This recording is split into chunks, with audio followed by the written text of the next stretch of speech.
Hey everyone, Wanderbot here, and welcome to another, welcome to another Steam sale overview video. I don't do a whole lot of these, or at least I haven't, just because this year has been a mess, but I'm going to try and do more of them just because there's a lot of games I want to showcase that I think people should pay attention to, should have paid more attention to, or I just think are really neat, and I want more people to try them out because I think they're cool. So the sale admittedly is on a little bit short of a time scale than, say, the Steam summer or winter sales, only going on for a week. But that's okay, because honestly, if you miss any of these deals, they're going to be coming back in a little bit less than a month. So it's not like it's going to take too long. If you've never seen a Steam sale before, I don't know why it jumped down like that. Yeah, it's just a whole bunch of games from Steam. You know, usually 50 to 25% off, but there's a couple that are, you know, down a lot cheaper, like For the King 2, or not For the King 2, For the King 1. Actually, I've got a couple of these that I'm just gonna put on my list just looking through this. I've gone through and grabbed a lot of my favorites, but even then there's quite a number that'll just miss my filters just because there's thousands upon thousands upon thousands of games, and how do you accurately summarize and catalog all of these games to say, like, hey, this one is worth it over all of these others, even though so many of these are so absolutely incredible that I'd highly recommend them. It's too much. So I'm going to do my best anyway. First up, we have, let's see, I guess, the things I was just clicking on. For the King 1, I know For the King 2 just came out recently, but ultimately I would recommend starting with this one, if only because For the King 2 still has some time in the oven that it has to cook through, and so you might as well get started with For the King 1, especially because it is $5. It's a 3-player cooperative, it plays like a tabletop RPG, but with like a much more set campaign. Each player picks their own class, and they have their own strengths and weaknesses. So the, like, herbalist is going to be a little bit better at magic and luck, and the archer is going to be better at dexterity and perception and stuff like that. And so you cobble together the best party you can, wander around completing quests, fighting monsters, grabbing loot, and hopefully eventually making it to the end. It can be a little merciless, so there's a very real possibility for failure. And it's not too short either, and I think they've, like, stuffed this game full of all sorts of DLC. Actually no, it looks like they have only, like, maybe one or two. Looks like Lost Civilization, and then everything else is cosmetic packs. But I remember they added a whole heck of a lot of, like, post-campaign stuff. So if you pick this up, especially with, like, 2 copies for some friends, you're going to be playing this one for a while. Next up is Inscription, which hopefully doesn't need a whole lot of introduction. It is 1 part escape room, 1 part really, really good deck builder. Sometimes roguelike, sometimes not, and I'm not going to explain that any further than I already have. They've added a full roguelike mode for people that want to keep playing after they've finished the game properly, which for me is kind of huge. This is such a special, weird experience that I hope everybody plays. And for $10, it's an absolute steal. Honestly, $20 at full price, this game's still incredible. And I'm glad to see it did as well as it did, and I hope to see more like it. Hopefully, smokes, almost 100,000 reviews. Good for Dan Mullins.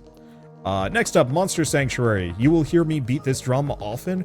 It is 1 part Monster Collection RPG, 1 part Metroidvania, and the fusion is a little rough around the edges here and there, but it is also, let's see if I can actually find a screen with a monster customization window. They should have a talent, oh, they don't have any of the talent trees on the screen. Oh wait, no, here we go. Yeah, 1 part Metroidvania, 1 part Monster Collection RPG, but the Monster Collection RPG, every monster has a talent tree like this. There are a lot of repeated nodes that you might see, so like Fireclaw, multiple monsters might have that. But there's a bunch of, like, really unique perks hidden around here, and you only get so many talent points, you have to kind of pick and choose. And so it was one of those games that every single time I'd find a new monster that looked cool, I'd catch it, and then immediately spend half an hour theory crafting 2 new teams worth of builds just to account for this new monster and how it fits into my overall, like, party setup. It was absurd amounts of management, but so satisfying. I've never min-maxed as hard as I have in this game, and it pretty much puts most Monster Collection games to shame in a lot of different ways. That said, there are so many other Monster Collection games that are still worth people's time and interest and energy. So Coromon is it's effectively one of those Pokemon fan games, but spun out into its own thing entirely. And so it's got some of the better sprite work I've seen out of something that is effectively trying to be a successor to, you know, the Pokemon Diamond and Onward series. You know, if Pokemon hadn't started to go 3D, this is kind of what it would have ended up looking like. And it's got this absolutely lovely, vibrant visual style, really nice monster sprites. Like even going in here, you even also will get into fights where it's you versus multiple monsters at once. I wonder why this one's purple. Maybe I'm assuming they're shinies. I haven't played a whole lot of Coromon. Admittedly, I've only played the first like 5 hours.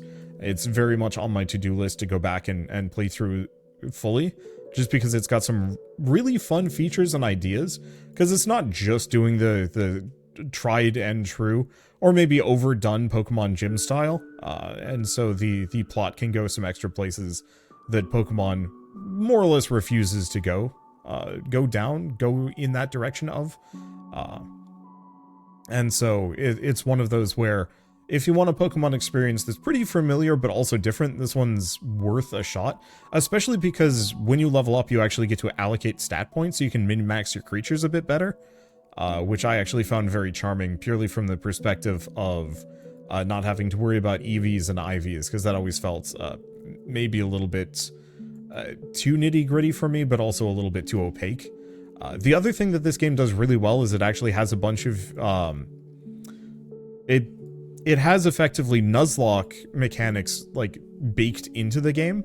So if you want to run a Nuzlocke right from the get-go without having to rely on fan mods or just personal rule sets, you can actually just do that right out of the gate. You can also turn on Team Rocket mode, so you can catch other people's Coromon, which no matter what, that is just such a fun mechanic. And also a little cheatsy, but like kind of in a fun way. Sadly, there's none of the characters actually react to you catching their Coromon, which is a bit of a shame, but also I understand that would require so much extra writing. And this is also available on the Switch, but I don't know if it's on sale at any point. Switch sales are very hard for me to penetrate. Next up, other Monster Collection games that I absolutely adore is Nexomon, which has admittedly it's got kind of more of a, I want to call it like a mobile game-ish visual style. I think it is because these games are mobile as well, but don't let that fool you. Nexomon Extinction is, I haven't actually played the previous one, but Nexomon Extinction is one of the better written Monster Collection games I've ever played, just in terms of the plot and story and things that happen. And even the intro sequence is just so much more hype than any other Monster Collection game I have played. Most of them are like, oh, you're a 10-year-old, here's your first Pokemonstermon. You know, go out and do the thing, work with the professor. And this one's like, nope, screw you. You're getting attacked by a dragon right from the gates. Good luck, sucker. And that felt so much more like hell yeah than most.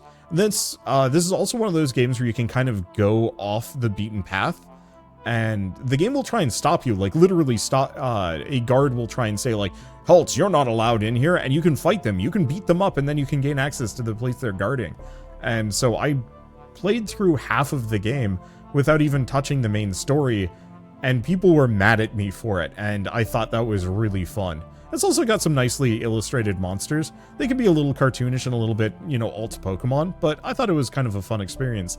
And I believe their next one is going to be full 3D, so I'm kind of curious to see where that goes. Last one on my list of Monster Collection games, because I tried to group some of these together, is Monster Crown. This one is definitely a little bit more OG Pokemon. They just announced a sequel, so that's something to keep in mind. But this one has I think it's a darker plotline.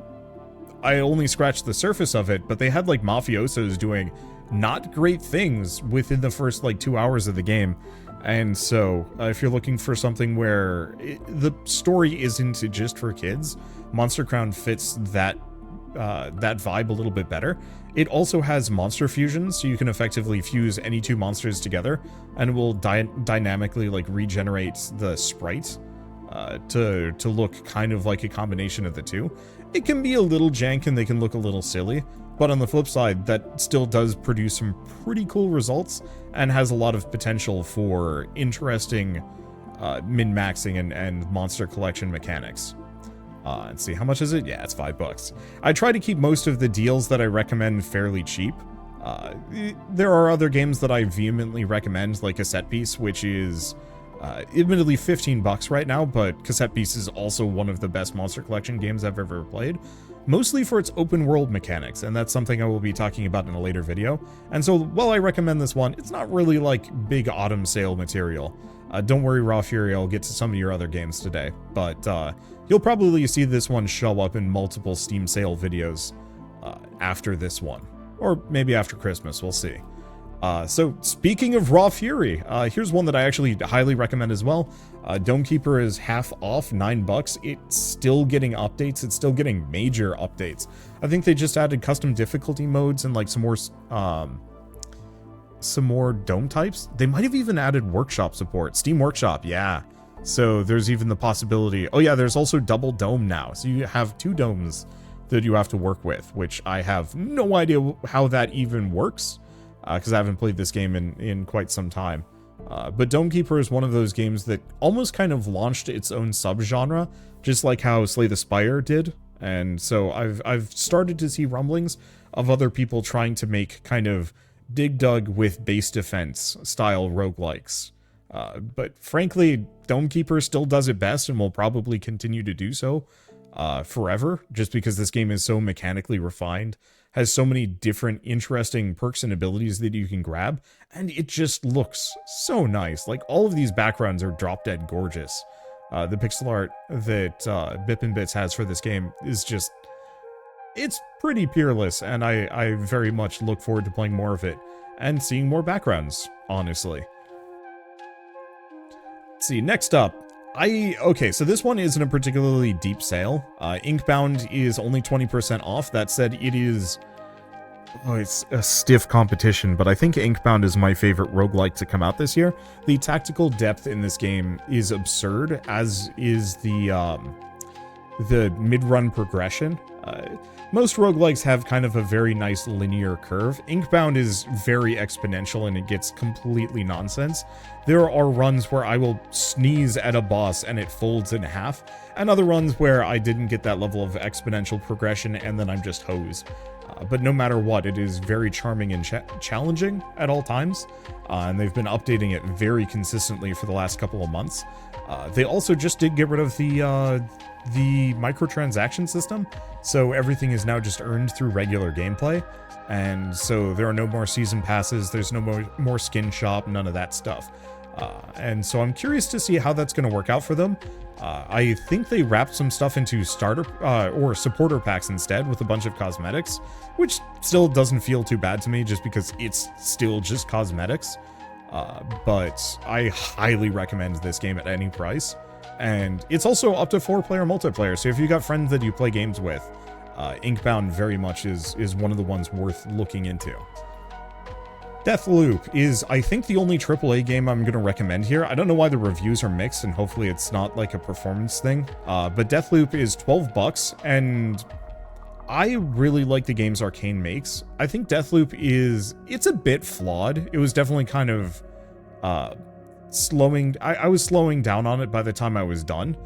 But on the flip side, the aesthetic, the gameplay, the different gun abilities, the different sort of Dishonored style powers, and the world were very compelling to me. And it was also reasonably short, which I personally enjoyed just because it was one of those where it only outstayed its welcome a little bit, as opposed to, you know, me being 40 hours in and being ready to die.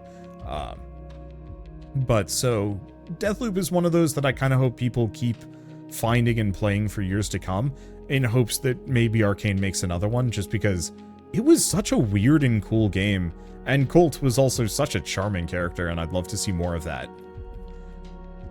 Next up is Rain World. It's not a particularly deep sale, it's only $10, but on the flip side, if you throw in Downpour for another 17, you get one of the most expansive, brutal, and challenging experiences I have ever played.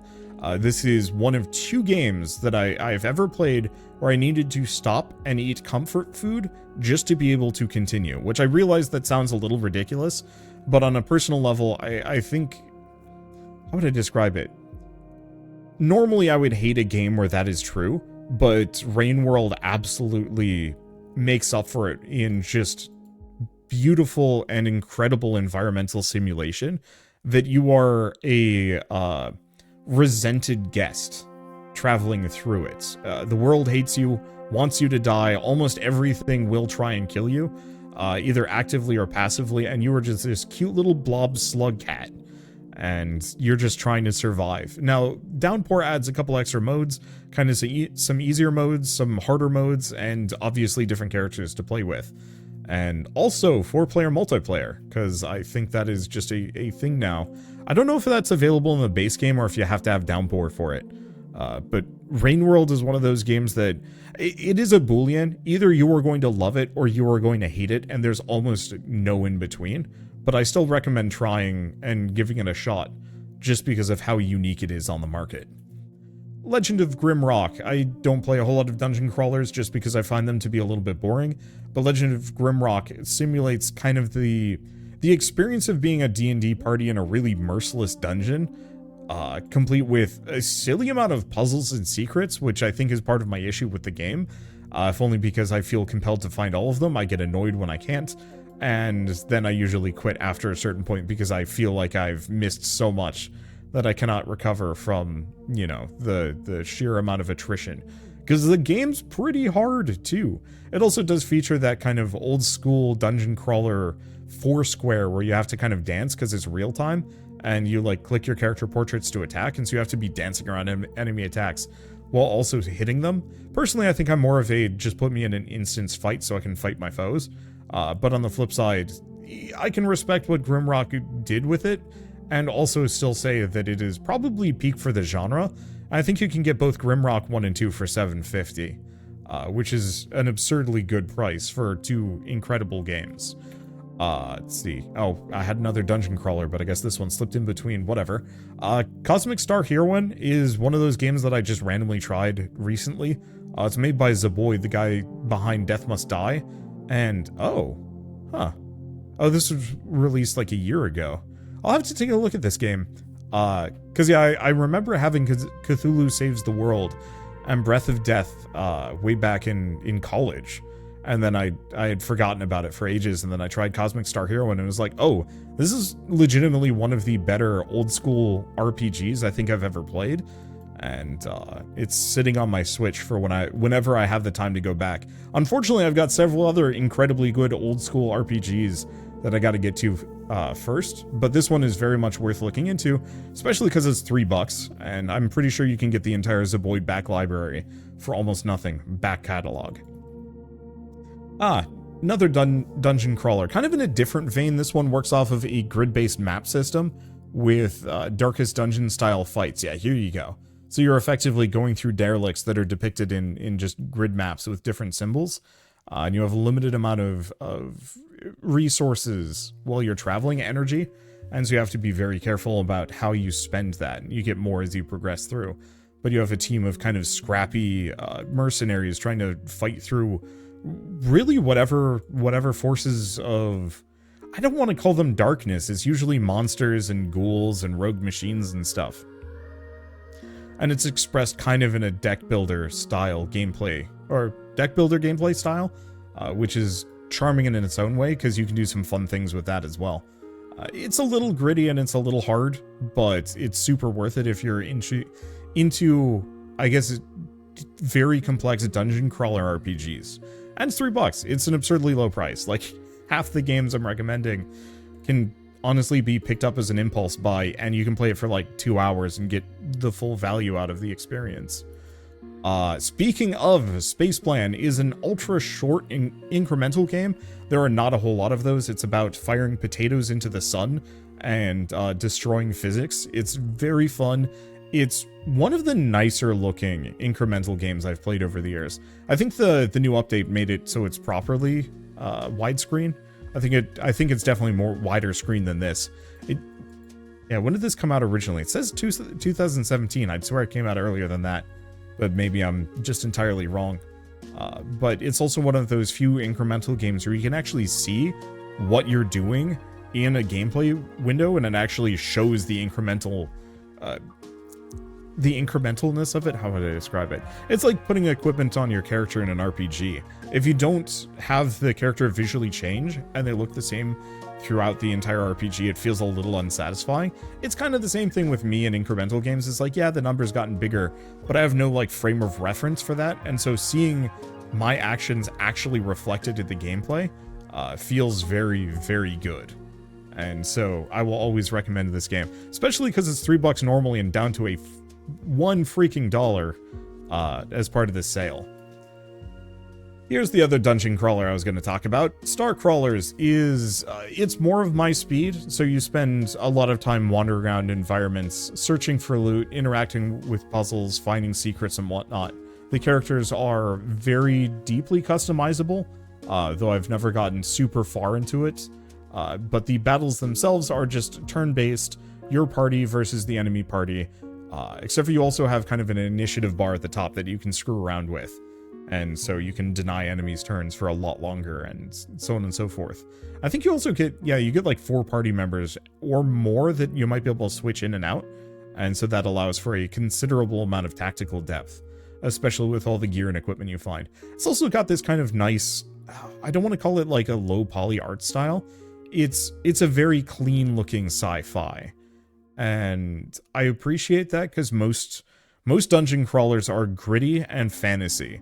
And so having one that is more sci-fi-ish. I recognize of the dungeon crawlers I'm presenting today, only one is gritty only one of them is gritty fantasy, but as far as aesthetics go, I think Star Crawlers kind of is my favorite. I just look at this, it looks so cool, and you kind of want to know what's going on, even if it's mostly just derelict ships, aliens, rogue AI, and corporate mismanagement.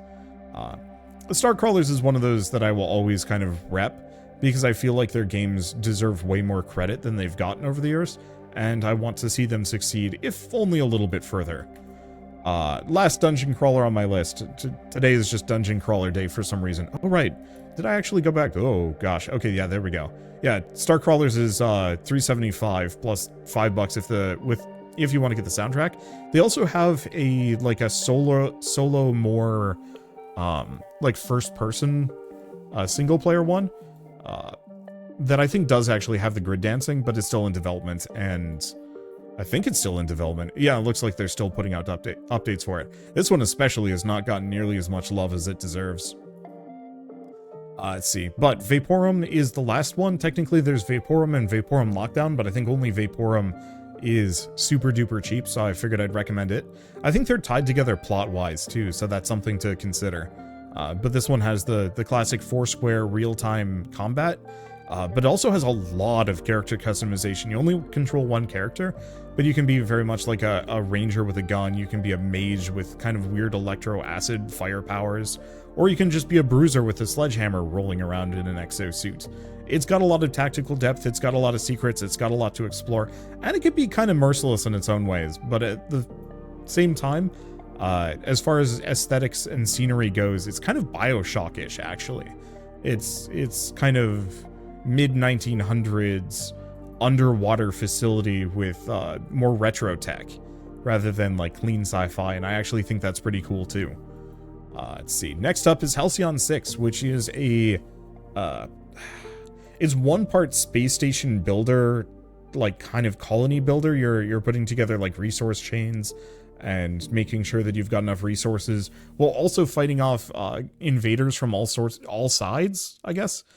So there's an alien force that's actively trying to exterminate you, but there's also other alien factions, sentient alien factions, not as much like Hive-y, that are also kind of working against you in different ways. And so you have to do some amount of diplomacy, you have to deal with space pirates, and you have to fight whatever these things are called. It's been a while since I've played Halcyon 6, but I still remember it as one of the best strategy, or one of the best turn-based RPGs I've ever played in terms of its usage of status effects, making enemies bleed or stunned or shocked or all sorts of things. There's so much interplay between both the status effects and your abilities around those status effects that most RPGs only ever scratch the surface of, And so Halcyon 6 is the one that I always go back to when talking about, like, hey, you know how RPGs usually make it so a bleed build sucks? This one you can go for full bleed build and it is absurd. And it feels so good as a result. And Halcyon 6 is also like $5, which is dirt cheap. They did also make, they're making a couple of games. Star Renegades is actually the other one I bring up. I don't know why modern reviews are mixed, and I'm not going to look into it because I think this game is swell. So much like Halcyon 6, uses a hefty degree of status effects, but with the added bonus of timeline manipulations. You can actually knock enemies out of their actions and stun them and push them around and do all sorts of stuff with that. And that could be very satisfying. It's also expressed as a turn-based roguelite. So the runs are, I think, only like 3 or 4 hours long, as opposed to like a 20-hour campaign. And you can play through them multiple times with different characters who will have like different things to say and different synergies between each other. And so that can be kind of fun. And it's expressed as kind of a time loop story, but I've only ever gone through 2 loops. And so I don't know how much deeper the story goes. But it is, again, $6.24. I'm going to be repping an amount of Raw Fury games, but that will always remain true. Most of the stuff they publish is pretty solid. And then I guess I might as well just tease this one. Their next game looks full 3D, and I think it's kind of Monster Hunter-y. Yeah, Monster Hunting Action RPG and Village Builder. And it's a little bit more tribal, but it looks really nice. So I hope this turns out to be as good as their previous 2 games, and also looks, or is as good as it looks. But that's coming soon, so I don't know. 2024. Beyond that, question mark. But very much looking forward to it.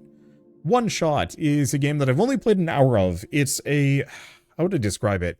It is effectively an adventure game. I don't think there's really much for gameplay. You're just wandering around, talking to people, finding secrets, interacting with stuff, and bringing things around. I mostly bring it up because it is dirt cheap at $5. But I mean, it's $10 normally, so it's a very good price. But it's one of those games that has been on my to-do list to actually do a full playthrough of at some point for years, like over half a decade? 7 years? That's painful. But it's one of those that, in the meantime, I might as well recommend it anyway, because everything I've heard about this game has been absolutely fantastic, and I cannot wait until I can finally find the time to sit down and do a playthrough of it. Let's see. Next up is Fel Seal, Arbiter's Mark. It's kind of weird. Visually, it almost does look kind of Gaia Online-ish with the character models, and so for me that was kind of a plus. It was nice and familiar, but it plays a lot like Final Fantasy Tactics, but with really deep character customization. You have a bunch of these different like ability trees you can go down, and you can mix and match classes. You can make a the character visual customization is also pretty deep too, from what I remember. So we had a jokish custom character that we made that had like a wolf head and 2 robot arms, and we named him Blade Wolf. And we kept making weirdly jokes about how weirdly edgy he was. But also the game's plot's pretty solid. It very much is in line with your standard Final Fantasy Tactics era RPG. And so it's a nice dose of nostalgia for tactical RPGs. Even though actually we've been feasting pretty well on them lately, I still would recommend Fel Seal as one of the more interesting and well-executed ones. It also has a DLC that makes it so it's kind of monster collection-y. Missions and monsters, which I think also adds some side content you can do. But I haven't looked too deeply into that because my playthrough ended before I got to the monsters. But boy, it looks like you can have quite the menagerie here. Including some like really big ones too, actually. Neat. Later Alligator is a game I haven't played a whole lot of. Admittedly, again, it's one of those like sitting on my to-do list for multiple years, 4 years now. But it's a puzzle game. It's a point-and-click puzzle game. Effectively, you have a bunch of small mini-game puzzles that you have to complete to help various characters with their problems that allow you to get access to like more people's, or usually it'll get you like an item that gets you access to somebody else. Maybe you then can solve their problems. And it's all kind of interwoven. But it's very cute. It's very charming. Everybody's an alligator, and it's just so cute. It's made by Small Boo, who I followed on YouTube for a while. Still do? I don't think I've seen any of their stuff go by in a while, but that might just be because the algorithm has betrayed them like everybody else. This is one of those games that I guess actually has gotten an okay amount of reviews, but it still feels like it's still one of those underrated games that I wish more people knew about. And like I said, it's $5. It's a really good price for it. Next up is In Other Waters. This might be a bit of an acquired taste for a lot of people. It's a really soulfully written adventure, puzzle adventure. You're effectively going through a series of topographical environments, exploring a alien ocean, looking for kind of a lost, I think it's a mentor? A mentor or a friend. But it's, how would I describe it without spoiling anything? Admittedly, I haven't played it in quite some time. It's very unique if you want something story and lore based while also being kind of cool speculative science fiction. And how many games have you going through a topographical map rather than, you know, a fully rendered environment? I recognize, once again, a lot of people might bounce off of this as it's not particularly interactive, it's not particularly immersive, but I think if you can get in the right headspace, In Other Waters is going to be one of those games that people will actually really love. And unfortunately, I think, once again, not a lot of people really noticed its existence. I guess that's a decent amount of reviews. Still no idea why it's mixed, and I'm not going to look that deep into it because that's not what this video is. But I liked what Shell and I saw of it, especially because Citizen Sleeper is their next game, and, like, In Other Waters is great. Citizen Sleeper is one of my top 5 games ever made. And this entire video, the music in the background has been from Citizen Sleeper, which is by my favorite composer that I've ever run into in games, Amos Rody. He did the Kingdom soundtrack as well. And so, like, it's just kind of the perfect fusion of, how would I describe it? I mean, it's a CRPG. They literally are actually coming out with a tarot-based CRPG tied to Citizen Sleeper that I've got on pre-order, and I'm looking forward to. I think it's solo, so it's not going to be something that I'm really going to showcase too deeply. But so you are effectively a runaway robotic copy of a real person who sold the robotic copy of themselves into indentured servitude to make money while they're in cryosleep. So when they wake up, they effectively have 1,000 years worth of bonus wages, while the robot copy of themselves has to just suffer because they don't really count as a real person because they're just a robot copy. And it explores that as far as that can possibly go. It's not just surface level. That's not just your backstory. That is your backstory and also the story. All the while you're meeting all of these, like, soulful and interesting characters who are trying to survive on a derelict space station that got abandoned like 50 years back by the corporation and government. A corporation that owned it and government and so on and so forth. And so they're trying to be independent while also dealing with criminal syndicates and military forces, other governments. I don't think aliens are a thing yet. And then, of course, corporations kind of coming and going and doing as they please. And so it's such a incredibly well-written and immersive story, to the point where when I played it, I didn't even do the video on it. Shell did the video on Citizen Sleeper, and I was listening to her in the other room, and it sounded so good that I bought it for myself on Good Old Games so we could play concurrently, and then just played through the entire game in one sitting without stopping, skipping dinner and everything, just to get to the end. It was that good. It's not the cheapest sale, but I highly recommend picking it up anyway, especially because they've got a sequel coming out that looks like it's going to be also incredibly good. Filament is, so Shell and I got pretty far into this game. We never finished it because the puzzles started to get a little too mind-bending. It's one of those where they pick one specific mechanic, which is wrapping colored wires around kind of light-up nodes, but you have to do it in such a way that the wire actually touches the node. So if you notice for this screenshot, it's going up and over, but won't touch this, so it won't light up. And so you'd have to, like, figure out how to wrap around every single colored node to solve the puzzle. But each region that you're in has kind of a different means of solving each of these puzzles. So this one, I think you had to only light up certain parts to open a door, and I think this one your wire changes colors at various times, or switches, and so you have to wrap it around to activate certain pairs. So I think you have to link these two blues together and then these two reds together with your colored wire, and it's very much, how would I describe it? There's a classification of puzzle game, and I don't know if there's a subgenre name for it, but the ones where it's just, here's your singular puzzle mechanic, build upon it over and over and over and over and over again, and really go as far as you possibly can with it. And I think that's actually really cool. It's also very hard. There's like dozens of these puzzles.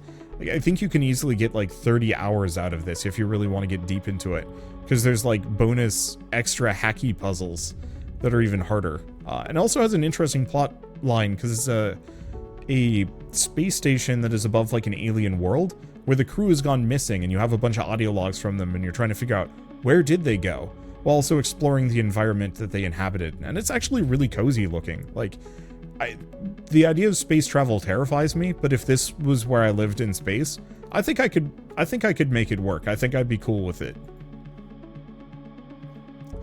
Let's see, oh, right, this is my Steam wish list. There's not much left, I think. So next up we have Minute of Islands. It's a very sad, it's a puzzle platformer. I'd honestly call it a point and click adventure game more than anything else, but it's incredibly beautifully animated and also very dreary. Like, the world is functionally dying to my knowledge, and the main character is not handling it particularly well.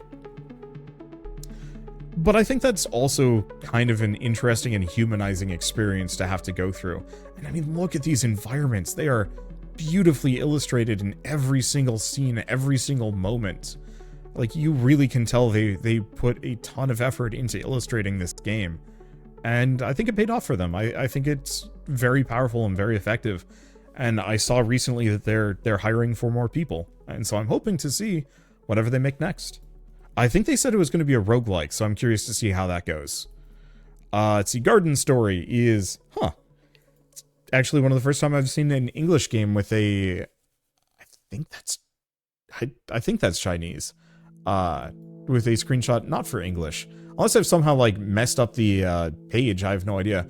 But Garden Story is, like, one part, I don't want to say it's Animal Crossing E. It borrows from it a little bit, because you're doing chores for various characters, to get like various upgrades and resources from them, but for the most part it's expressed as an adventure RPG, kind of Zelda style, complete with dungeons and bosses and so on and so forth.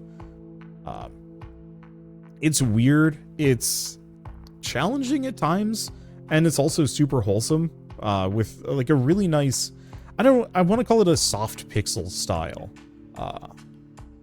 And I think you also had like some fun character upgrades you could get too.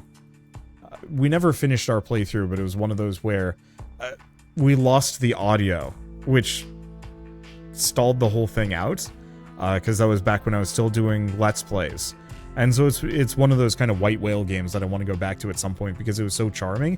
Because, right, it also has like a day-night cycle and a bunch of other things. It's a mixture of genres, but it's one of those that I recommend just because it's so weird, but such a greater... It's one of those games that is greater than the sum of its parts, I think maybe is the best way of describing it. And that made it incredibly compelling for me, and I'm looking forward to going back and finishing it whenever I have time. And yeah, it's $8, which I think is a very fair price for what it is. We're going to do some other Rose City games just because I think they are neat and they make good games. So this one is Floppy Nights, which was, I think, their most recent release. I don't know what they're working on next. But so they had made World Next Door, Cat Lady, which unfortunately never got to completion because I think a lot of people didn't notice it. And then Floppy Nights was their most recent one, which is kind of a cross between Advance Wars or maybe Fire Emblem and a deck builder. And so you have a bunch of different cards that let your units move and attack or upgrade them or do different effects. And it was really challenging and really interesting and really kind of floppy cutesy in a way that I found super compelling. Unfortunately, I think it never found the market that it needed. But as far as tactical RPGs go, this is probably one of the better ones I've ever played, and it is also $8. Truly what I'd recommend is just pick up the Rose City Games Collection, because every single one of the games are pretty fantastic in their own right, and I think it's pretty cheap. It says maybe $16. Yeah, that's absurd. Unless that's just complete your bundle, at which point, I don't know. Let's see, what else do we have? Sable is... So I saw on social media, some of my friends were kind of bemoaning the fact that this genre doesn't really have a name for it. That they're often lumped in with walking sims, because you're walking around and getting story. You know, maybe there's some gameplay, but for the most part it is walking, observing, and listening. And these games, I think as a result, don't get quite as much credit as they deserve. I'm going to call them pilgrimage simulators, where you are on a journey, maybe to not a specific location.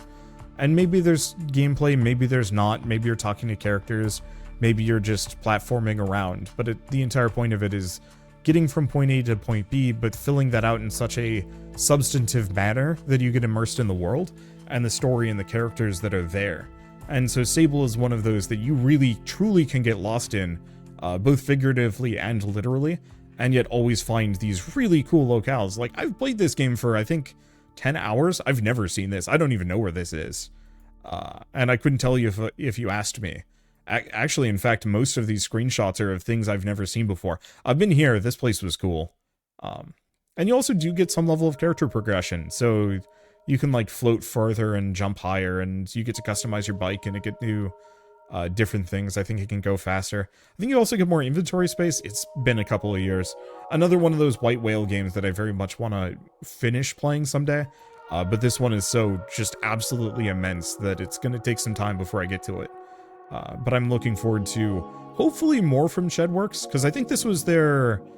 Oh no, this is just the Raw Fury games. I'm hoping they make some more games, because I think this was one of their first games, if not their first. And it feels like they can only go up from here. And of course it's $10, which is very much you'll get your money's worth out of this game if you play it for a while, because there's just so much to it.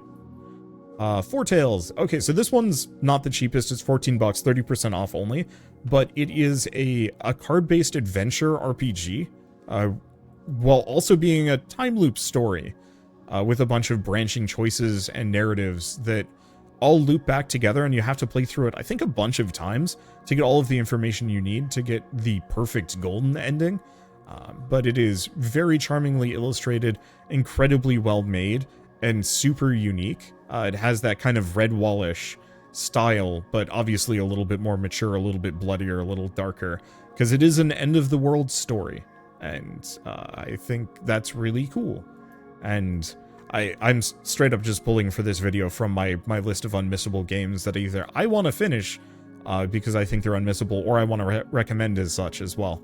So you might notice these come back multiple times because truly, especially with this one, super underrated, and I hope that this game takes off slowly over time. People keep finding it. Maybe I'll keep recommending it because it is truly just that good. And Alchemy deserves way more credit than they got for the production of this game. Kind of in the same vein, I guess this one got a little bit more of an audience. This is not yeah, I would actually call this a sort of time loop story, where effectively you are exploring a series of kind of horror events, kind of in the same vein as like Stranger Things or Goonies or whatnot, where shady individuals and things are happening in your small sleepy town, and you, the curious child who has seen maybe a little bit too much, has to be the one of shouldering the burden of finding out what's going wrong, especially because your friends are going missing.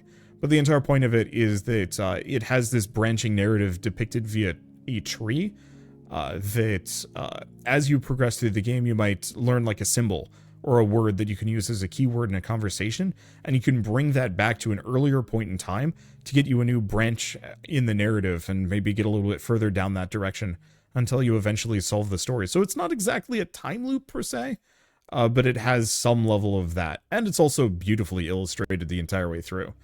I think it's also kind of short. Oh, and it's a fellow traveler game. They've been publishing a lot of these, and so Yeah, Citizen Sleeper 2. So really, I should just keep an eye out for all of the games that they publish, because they do seem to kind of hit exactly what I'm looking for. Oh yeah, they even have Paradise Killer. I haven't played this one, so it's hard to recommend, but it's $8 and it's on my list at some point. What else do we have? Desta, Memories Between. Okay, so I haven't played this one. I've played their previous games. This is by the developers of Monument Valley. It's a turn-based tactical puzzle roguelite, which I'm curious about. It has a lovely visual style, and Monument Valley was so good that I might as well point it out and recommend it, because it feels like $8.50 is a pretty solid price for anything made by such solid developers. So I think no, I don't own this one, so I will be adding this to my carts and buying it after this video is done. And last game on my list is another one of those, House of Many Doors. It is been described to me as like it's very similar to games like Sunless Skies and Sunless Seas, but with a more streamlined gameplay experience. And kind of like, as far as I can tell, this is some weird, oh, you're attacking from one ship to the next. I truly have not looked into this beyond just a recommendation from people I trust.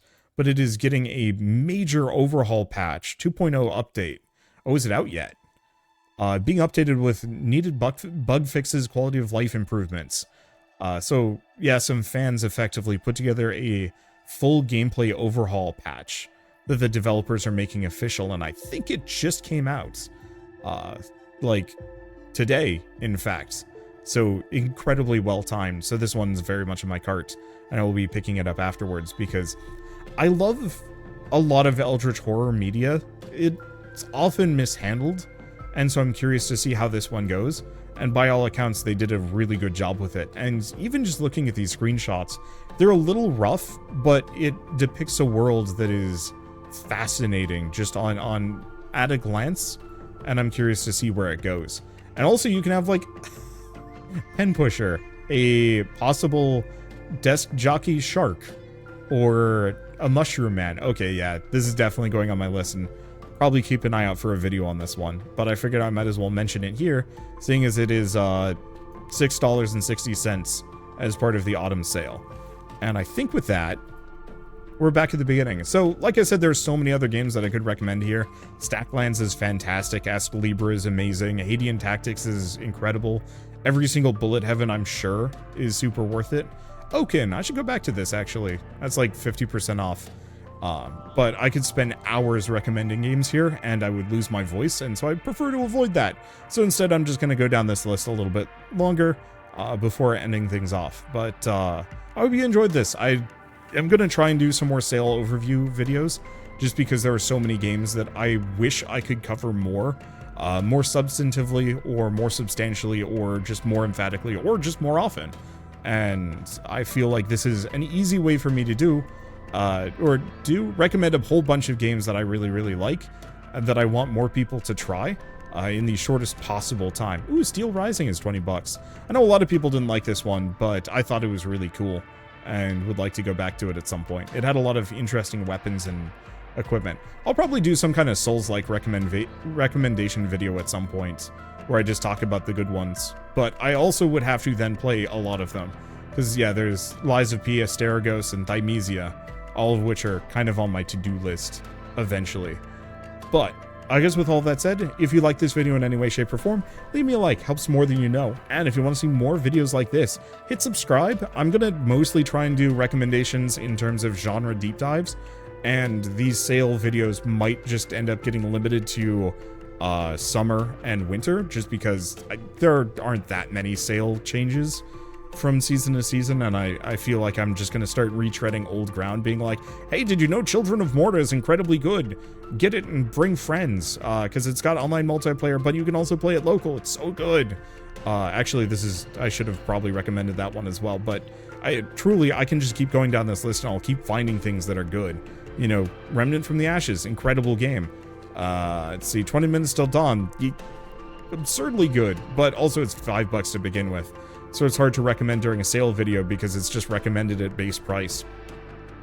And yeah, so like I said, I can just keep going down this list and keep finding more and more things to recommend, like Loop Hero and one step from Eden. But I think for now, that will have to wait for the next video. So I'll see you in a month for the winter sale, I hope. And thanks for watching.